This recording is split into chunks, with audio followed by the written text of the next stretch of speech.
Kembalinya Raja Serigala. Bab 629, Tuan Muda Grup Pakaian Huarong.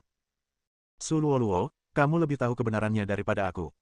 Siasimo tidak memberiku keuntungan apapun, dan aku tidak mengatakan apapun untuk membantu Siasimo.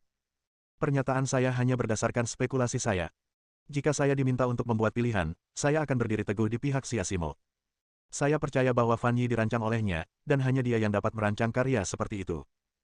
Meskipun dia dan Siasimo hanya memiliki sedikit waktu komunikasi, dia percaya pada karakter dan kemampuannya. Dia tidak akan pernah mencuri karya Su Luoluo, dan pada saat yang sama, dia memiliki kemampuan mutlak untuk mendesain pakaian biasa. Terima kasih. Siasimo berterima kasih. Wang Yiyu mengangguk dan berkata, percayalah pada keadilan. Keadilan mungkin datang terlambat, tetapi tidak akan pernah hilang.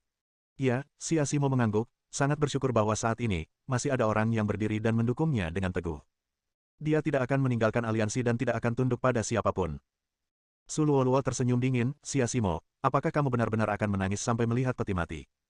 Baiklah, kalau begitu, aku akan meyakinkanmu dan merobek sepenuhnya cadar terakhirmu. Setelah Su Luoluo selesai berbicara, dia melihat ke arah suatu posisi dan berkata, Tuan Huayong, saya harap Anda dapat keluar dan bersaksi untuk saya. Huayong. Huayong adalah putra tertua Huarong Garment Group. Hanya saja orang ini malas, menganggur dan tidak melaksanakan tugasnya dengan baik.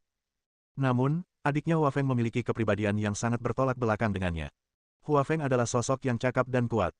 Hua Chengqi berencana untuk membiarkannya mengambil alih grup pakaian Huarong. Sedangkan kakak tertua Huayong, kehadirannya sangat rendah. Huayong mengenakan jaket kulit, dengan rambut dan anting-anting merah dan biru, dan dia berjalan menuju podium dengan cara yang sembrono. Dia pertama kali menyapa Hua Chengqi, tetapi saat Hua Chengqi melihat pakaiannya, wajahnya langsung berubah tidak senang. Kemudian dia berjalan ke arah Su Luoluo dan mengangguk padanya. Kemudian, dia berbalik, mengangkat sebuah kantong arsip, dan berkata, Ayah, ini gambar desain Nona Su Luoluo. Sebulan yang lalu, Huarong Garment Group sedang mempersiapkan diri untuk mengadakan kompetisi desain busana. Nona Su Luoluo memberi saya gambar desain dan berharap saya akan menunjukkannya kepada ayah saya untuk melihat apakah dia punya saran. Namun, saya lupa tentang itu setelah minum.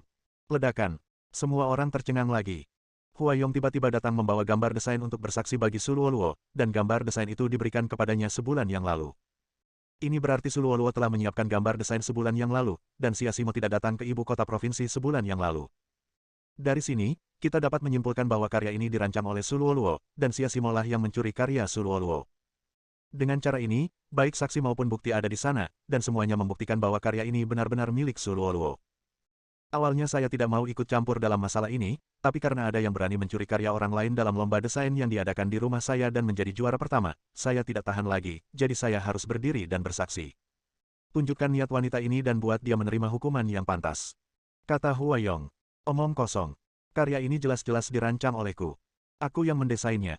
Bantah Siasimo.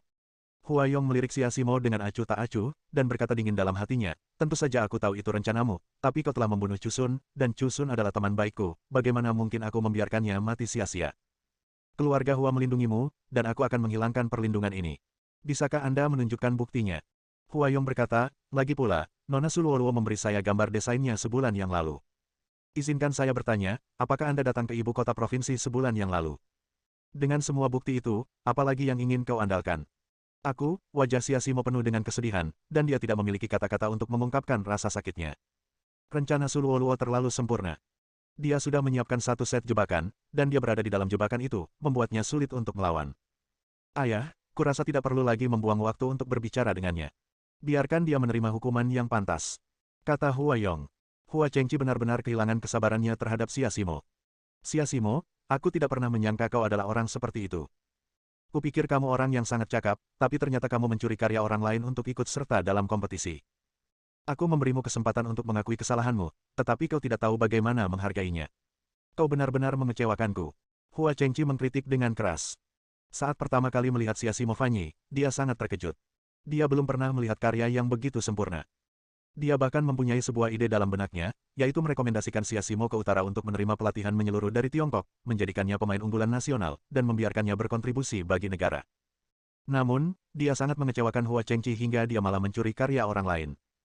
Ini sungguh menyebalkan. Bos Hua, itu tidak benar. Saya benar-benar mendesain karya ini. Saya mendesainnya sendiri. Wajah Siasimo dipenuhi dengan air mata kesedihan. Dia berkata, aku bersumpah, aku tidak mencuri karyanya, aku tidak mencuri. Aku yang mendesain pakaian itu untukmu. Kalau ada yang aku katakan bohong, aku akan tersambar petir dan mati mengenaskan. Pada saat ini, Chen Fan, yang baru saja turun dari pesawat dan sedang duduk di dalam mobil dalam perjalanan menuju tempat kompetisi desain Huarong Garment Group, terkejut. Dia hanya merasakan nyeri yang sesak di dadanya.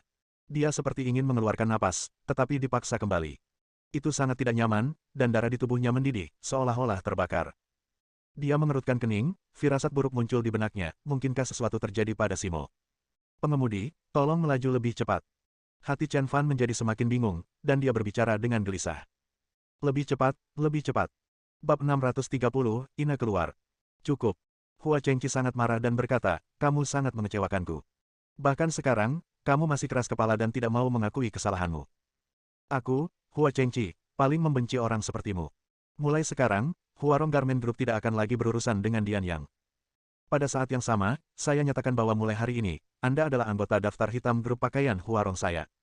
Anda telah diblokir oleh kami. Perkataan Hua Chengqi bagaikan guntur yang keras, bergema hebat di aula. Ledakan. Xia Simo merasa seolah-olah tersambar petir dan dia tertegun. Mengapa Suluoluo yang mengambil gambar desainnya, tetapi dia mampu menahan diri untuk tidak menyesalinya? Saya jelas tidak bersalah, tapi sayalah yang terluka. Ini sungguh tidak adil. Dunia ini sangat tidak adil. Xia Simo ingin menangis tetapi tidak ada air mata. Dia merasa sangat bersalah dan sangat sedih. Kemudian, Su Luoluo menyatakan, keluarga Chu saya juga bersedia melarang dan membunuh Xia Simo bersama dengan Huarong Clothing Group. Kemudian, Zhou Meng dan Liu Qingqing segera mengemukakan pendapat mereka dan berkata, keluarga Zhou saya juga bersedia. Dan keluarga Liu saya. Dan kami. Semua juri mulai mengungkapkan pendapat mereka secara serentak. Beberapa pemilik bisnis pakaian di antara hadirin juga menyatakan niat mereka untuk melarang dan membunuh Xia Simo. Dengan cara ini, dapat dikatakan bahwa seluruh provinsi Beiyun telah melarang Xia Simo, dan dia tidak akan dapat terus berkembang di provinsi Beiyun di masa mendatang. Pada saat yang sama, dengan kekuatan keluarga Hua, saya khawatir Xia Simo tidak akan dapat berkembang di Tiongkok. Kenapa? Xia Simo tidak dapat menahannya lebih lama lagi. Fan Yi jelas-jelas dirancang olehku, dan dia mencuri gambar desainku, dan kamu malah menyalahkanku. Kenapa? Kenapa? Xia Simo bersandar di bahu Xiao Liu dan menangis dengan sedihnya.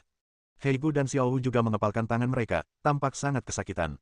Apakah hanya karena mereka berasal dari kota Sanjiang? Apakah karena keluarga Suluoluo adalah salah satu dari 7 keluarga paling bergengsi di ibu kota provinsi? Mengapa? Mengapa hal tidak adil seperti itu harus terjadi pada mereka? Mengapa?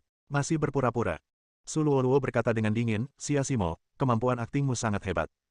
Bahkan dalam situasi ini, kamu masih bisa berakting seperti ini. Sejujurnya, jika buktiku tidak cukup, kemampuan aktingmu dan air matamu mungkin akan membuatmu lebih bersimpati. Sayang sekali keadilan masih ada. Aku punya cukup bukti untuk membuktikan bahwa kau mencuri desainku. Tidak ada gunanya bahkan jika kau menangis.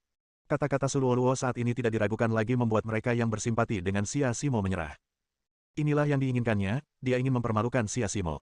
Hua Chengqi juga mendengus dingin dan berkata, bawa dia ke kantor polisi. Ledakan. Xia Simo merasa seperti kepalanya dipukul. Tunggu, pada saat ini, Bu Ina yang terdiam akhirnya berbicara. Alasan dia tidak berbicara adalah karena dia tidak mengerti seluk-beluk masalahnya. Sekarang, dia sudah mengerti masalahnya. Dia percaya pada Xia Simo, percaya bahwa Xia Simo pasti tidak mencuri gambar desain Suluoluo, dan bahwa karya ini dirancang oleh Xia Simo. Di dunia, dialah satu-satunya yang bisa mendesain karya seperti itu. Dia yakin bahwa Suluoluo adalah dalang dari seluruh insiden ini dan bahwa dialah yang menjebak dan menuduh Xia Simo secara salah. Ini mengingatkannya pada insiden Dian Yang, ketika pekerjaan Xia Simo juga disalahgunakan oleh sepupunya. Kemudian, dia berhasil menyelamatkan Xia Simo dari kesulitan, dan juga membuktikan bahwa Dian Yang dirancang oleh Xia Simo. Sekarang hal yang sama terjadi lagi, dia yakin dia bisa membantu Xia Simo lagi. Hua Chengqi berkata dengan nada meminta maaf, Nona Ina, saya sangat menyesal bahwa hal seperti itu terjadi dalam kompetisi desain busana ini. Saya sangat menyesal. Tapi jangan khawatir, aku pasti akan menangani masalah ini. Percayalah, aku akan membawa pencuri yang mencuri karya itu ke pengadilan dan memberinya hukuman yang setimpal, serta menegakkan keadilan bagi semua orang. Nona Ina, silakan beristirahat sebentar, kata Hua Chengqi dengan nada meminta maaf. Orang-orang seperti Bu Ina paling benci plagiarisme dan mencuri karya orang lain. Sekarang hal seperti itu terjadi di depannya, pandangannya terhadap Huarong Clothing Group pasti akan luntur. Ina menggelengkan kepalanya dan berkata, Bos Hua, beberapa hal tidak dapat dinilai hanya dari penampilan. Jika kamu melepaskan sebagian identitas dan latar belakangmu dan melihat kekuatanmu, kamu akan memahami banyak hal. Hua Chengqi tertegun, tidak begitu mengerti apa yang dikatakan Ibu Ina. Pada saat yang sama, Ina berjalan mendekati Suluoluo dan bertanya dengan ramah, Nona Su, Anda mengatakan bahwa Xia Simo mencuri gaun ini dari Anda. Su Luoluo secara alami mengetahui identitas Nona Ina, dan dia berbicara dengan penuh hormat dan menyanjung. Ya, Nona Ina yang terhormat. Aku mendesain pakaian ini sebulan yang lalu, tapi dicuri oleh si Jalang Siasimo. Sungguh menyebalkan. Su Luoluo menunjukkan ekspresi marah. Ina mengangguk dan berkata, kalau begitu, Nona Su pasti sudah berusaha keras untuk pekerjaan ini. Ini juga merupakan pekerjaan Nona Su yang paling membanggakan. Su Luoluo menjawab, ya, benar. Saya tidak berniat membawa kostum ini ke kompetisi, tetapi ketika saya mengetahui bahwa Bu Ina akan menjadi juri, saya membawa hasil karya saya yang paling membanggakan untuk berpartisipasi. Saya tidak menyangka akan menghadapi hal seperti ini. Oh. Ina sedikit terkejut dan bertanya, karena karya ini adalah karya Nona Su yang paling membanggakan, saya ingin berkomunikasi lebih jauh dengan Nona Su tentang betapa membanggakannya karya ini. Saya ingin tahu apakah Nona Su dapat memberitahu saya. Tanya Ina. Bab 631 sangat kecewa. Su Luoluo tercengang. Dia bisa merasakan bahwa Ina berusaha mempersulitnya. Beliau berkata, yang terhormat Ibu Ina, saya sangat bangga dengan hasil karya saya ini, tetapi jika saya membicarakannya sekarang, saya khawatir akan membuang-buang waktu. Jika Bu Ina benar-benar ingin mendengarkan, saya akan memesan meja malam ini dan kita bisa mengobrol dengan baik. Bagaimana menurutmu, Nona Ina? Su Luoluo dengan mudah menyelesaikan dilema Ina. Karya ini adalah milik Siasimo. Jika dia diminta untuk berbicara tentang apa yang dia banggakan, tentu saja Siasimo tidak akan tahu sebanyak itu. Dia tidak akan sebodoh itu untuk mengatakan hal-hal ini. Ina tersenyum tipis, dia sudah tahu jawabannya. Ia melanjutkan, ada pepatah di Tiongkok yang mengatakan lebih baik melakukannya hari ini daripada menunggu hari yang lebih baik, jadi saya akan mengatakannya sekarang. Wajah Su Luoluo membeku. Ina ini jelas-jelas bersikap agresif. Tiba-tiba dia teringat Hua Chengqi di sebelahnya, dan buru-buru berkata, Nona Ina, Paman Hua dan aku sedang menangani masalah Siasimo yang mencuri pekerjaanku. Jika kamu bertanya padaku tentang hal-hal ini sekarang, itu akan menunda kita. Su Luoluo berpikir untuk menggunakan Hua sebagai tameng. Sayangnya, dia meremehkan kekuatan Ina. Ina tersenyum dan menoleh ke arah Hua Chengqi dan berkata, Tuan Hua, Anda tidak keberatan jika saya menunda sedikit waktu Anda, bukan? Bagaimana mungkin Hua Chengqi berani mengatakan bahwa dia keberatan? Dia mengundang Ina untuk berpartisipasi dalam kompetisi desain Huarong Clothing Group, tetapi dia menemukan tindakan pencurian karya. Ini merupakan tamparan di wajahnya. Dia juga berharap Su Luoluo akan menceritakan semua bagian terbaik dari karyanya kepada Ina sehingga Ina akan sedikit mengubah pendapatnya tentangnya. Tentu saja aku tidak keberatan. Hua Chengqi berkata, Su Luoluo, ceritakan saja kepada Nona Ina semua kelebihan pekerjaanmu, dan pastikan kamu menjelaskannya secara menyeluruh dan jelas. Su Luoluo langsung mati rasa. Karya ini adalah karya Siasimo. Bagaimana dia bisa tahu apa yang membuatnya begitu bangga? Namun jika aku tidak berbicara, aku akan menyingkapkan diriku sendiri. Dia tidak punya pilihan lain selain mengambil risiko dan memeriksa karya tersebut dengan saksama, sambil berkata, hal yang paling mengesankan tentang karya ini adalah warnanya. Ia menggunakan warna gradien yang paling populer saat ini. Bagian dada atas berwarna kuning pahit, lalu ke bagian bawah, warnanya berangsur-angsur berubah menjadi kuning muda, lalu kuning tua. Diikuti dengan transisi warna putih pucat. Pada saat yang sama, gradasi rok panjang ini menciptakan dampak visual yang hebat. Dikombinasikan dengan gaya rok panjang ini, langsung membuat rok panjang ini menonjol. Setelah Su Luoluo selesai berbicara, dia menatap Ibu Ina dan berkata, ini adalah bagian yang paling membanggakan dari pekerjaan ini. Setelah mendengar jawaban Su Luoluo, semua orang mengangguk, berpikir bahwa analisis Su Luoluo sangat tepat.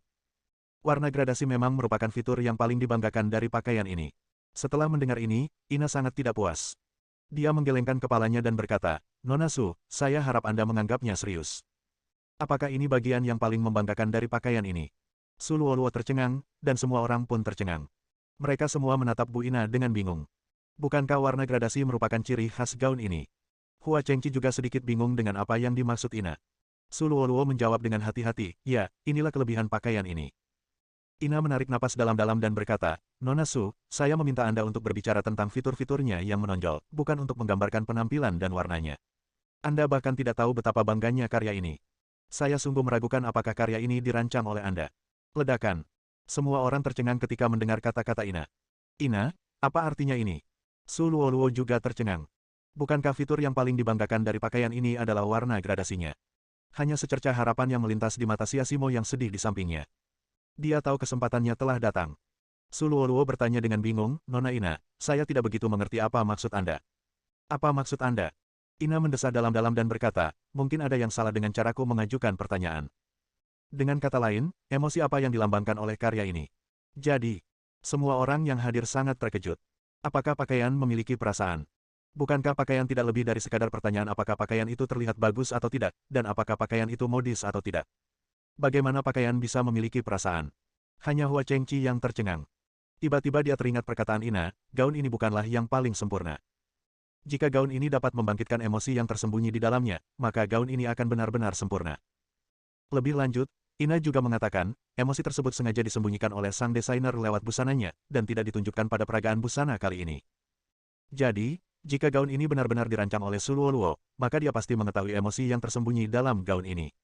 Dan jika dia tidak dapat mengatakannya, maka itu adalah konspirasi. Hua Chengqi tiba-tiba menyadari bahwa segala sesuatunya mungkin tidak sesederhana itu. Dia menatap tajam ke arah putra sulungnya Hua Yong di belakangnya. Jika karya ini benar-benar milik Xia Simo, dan Hua Yong menemani Su Luoluo untuk memerankan sebuah drama, maka hukuman Hua Yong pasti lebih berat daripada hukuman Su Luoluo. Tatapan mata Hua Yong agak mengelak, dan dia tidak berani menatap ke arah Hua Cheng. Nona Ina, saya tidak mengerti apa yang Anda bicarakan, kata Su Luoluo. Menurut pendapat saya, pakaian tidak memiliki emosi, dan tidak ada emosi yang melekat padanya. Pakaian hanyalah sebuah komoditas, dan tidak ada warna emosional di dalamnya.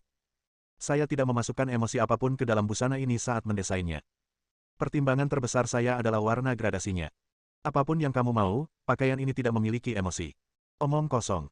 Pada saat ini, Xia Simo tiba-tiba berjalan ke tengah podium dan berkata seolah melindungi anaknya sendiri, Fanny memiliki perasaan, ia membawa warna emosional. Bab 632 Arti Pakaian Fana. Seperangkat pakaian memiliki perasaan. Apakah pakaian itu membawa perasaan? Su Luoluo tertegun dan menatap Xia Simo seolah-olah dia orang bodoh. Xia Simo, bisakah kamu mencari alasan dan alasan lainnya? Apakah kamu pikir kita ini anak berusia 3 tahun? Satu set pakaian, itu menunjukkan emosi. Saya hampir tertawa terbahak-bahak, Su Luoluo tertawa terbahak-bahak. Para penonton juga menggelengkan kepala. Alasan Xia Simo jelas terlalu konyol. Satu set pakaian memiliki perasaan. Mereka melihat sekeliling dan memperhatikan apa yang dikenakan orang lain. Dapatkah mereka mengetahui apakah mereka sedang senang atau sedih? Jawabannya adalah tidak, Anda tidak dapat mengetahuinya sama sekali. Dan kebohongan terakhir Xia Simo sungguh menggelikan. Namun, Ina menghampiri Xia Simo dan berkata dengan lembut, aku percaya padamu. Aku percaya bahwa pakaian ini dirancang olehmu. Pakaian ini milikmu dan tidak seorang pun dapat mengambilnya darimu. Sekarang, tolong sampaikan dengan lantang kepada mereka perasaan yang diwakili oleh pakaian ini. Ina memang berbeda dengan yang lain. Dia percaya pada Xia Simo dan yakin bahwa Xia Simo bisa melakukannya. Melihat Ina begitu serius, para penonton pun ikut terdiam. Xia Simo berdiri di tengah podium dan berkata, saya membuat karya ini untuk satu orang. Dia suamiku. Saat aku datang untuk berpartisipasi dalam kompetisi desain Huarong Clothing Group, dia pergi ke tempat yang sangat berbahaya. Aku tidak tahu apakah dia bisa kembali. Mungkin perpisahan singkat itu adalah saat terakhir kami bertemu. Tetapi dia mengatakan kepada saya bahwa dia akan kembali ketika saya berdiri di podium dan memenangkan tempat pertama dalam kompetisi desain busana. Aku yakin dia akan kembali, aku akan selalu menunggunya. Setiap jahitan, setiap pola, dan setiap struktur gaun ini mengungkapkan kerinduanku padanya. Dengan setiap jahitan, aku berkata dalam hati, aku akan menunggumu kembali. Beberapa orang di antara hadirin sudah memiliki mata merah. Tidak ada yang lebih menyiksa daripada menunggu, apalagi menunggu tanpa hasil. Mereka bersimpati dengan situasi Xia Simo dan merasa kasihan karena dia hanya bisa mengungkapkan kerinduannya kepada suaminya melalui seperangkat pakaian. Xia Simo melanjutkan, emosi yang disampaikan pakaian ini adalah kerinduan. Jahitan yang membentuk gaun ini seperti pikiranku tentang suamiku. Kerinduan ini membentuk gaun ini, dan gaun ini juga mewakili perasaan rinduku. Saya percaya bahwa ketika dia muncul, setiap jahitan dan benang pakaian akan memancarkan cahayanya. Cahayanya akan berkilau dan berwarna-warni. Mata Ina sedikit merah, dan dia berkata, aku menantikan kedatangannya. Aku menantikan pakaian manusia yang memancarkan warna yang seharusnya. Xia Simo mengangguk, melihat sekelilingnya, dan berteriak sekuat tenaga, pembohong, di mana kau? Bukankah kau berjanji padaku bahwa kau akan muncul saat aku berdiri di panggung pertama? Sekarang saya berdiri di podium pertama, bagaimana dengan Anda? Kenapa kau belum muncul juga, pembohong? Pembohong besar, aku benci kau, aku benci kau. Xia Simo menangis sejadi-jadinya, membuat para wanita yang hadir tak kuasa menahan tangis. Semua orang menantikan kemunculan suami Xia Simo. Tanyakan pada istri apa yang harus dilakukan. Aku hanya bisa menunggu sambil menitikkan air mata menunggu hadirnya lelaki impianku. Bagaimana mungkin kamu tega membiarkan wanita seperti ini menderita? Suami Xia Simo, keluarlah. Keluar. Berhenti bersembunyi. Untuk sesaat, terdengar sorak-sorai yang luar biasa dari seluruh penonton. Semua orang berteriak, memanggil Chen Fan untuk datang. Su Luoluo melihat sekeliling. Di tengah suara yang memekakkan telinga itu, dia benar-benar merasa seperti pencuri yang bersalah. Dia tampak sangat tidak nyaman. Dia memegang mikrofon dan berkata dengan tergesa-gesa, itu palsu. Jangan dengarkan omong kosongnya. Saya yang mendesain gaun ini. Gaun ini sama sekali tidak memiliki kesan sentimental. Semua ini direkayasa oleh Siasimo untuk menipu semua orang. Tolong jangan percaya padanya. Su Luoluo berteriak histeris. Namun, tidak ada seorang pun yang mendengarkan perkataan Su Luoluo. Hanya 3 kata, keluarlah, yang memenuhi udara, memekakkan telinga. Pada saat ini, ledakan. Meskipun ruangan itu gelap, sosok yang hampir menembus kegelapan itu masih samar-samar terlihat. Sosok itu begitu tinggi dan begitu familiar. Chen Fan. Siasimo menatap sosok di pintu. Sosok yang dikenalnya itu memaksanya untuk memanggil nama Chen Fan. Untuk sesaat, mata semua orang terfokus ke pintu. Dia adalah suami Siasimo. Ledakan. Chen Fan, Siasimo berteriak dan berlari ke arah Chen Fan. Mata semua orang berkaca-kaca saat mereka tersentuh oleh adegan yang menyentuh antara keduanya. Pada saat yang sama, seseorang berteriak, "Lihat, kostum ini bergerak, dia hidup." Perhatian semua orang langsung beralih ke pakaian itu. Fan Yi bergerak tanpa angin, seolah-olah dia telah melihat orang yang telah lama ditunggunya. Itu membuat orang merasa bahwa dia tidak sabar untuk memeluk Chen Fan seperti Siasimo. Apakah ini gaun yang terbuat dari kerinduan? Saat melihat orang yang dirindukannya, ia juga mulai merasakan emosi. Ledakan-ledakan. Fan Yi bagaikan burung merak yang merentangkan ekornya, langsung meningkatkan kecantikannya hingga ekstrim. Desain warna gradasi tiba-tiba berubah seperti pelangi, penuh warna dan mempesona. Setiap warna tampaknya melepaskan cahaya yang menunggu hasil. Setiap sinar cahaya itu manis, memberitahu semua orang bahwa menunggu akan membuahkan hasil dan bahwa menunggu akan memberi imbalan. Semua orang tercengang dan tidak bisa menahan diri untuk tidak menghela nafas, ternyata pakaian benar-benar punya perasaan.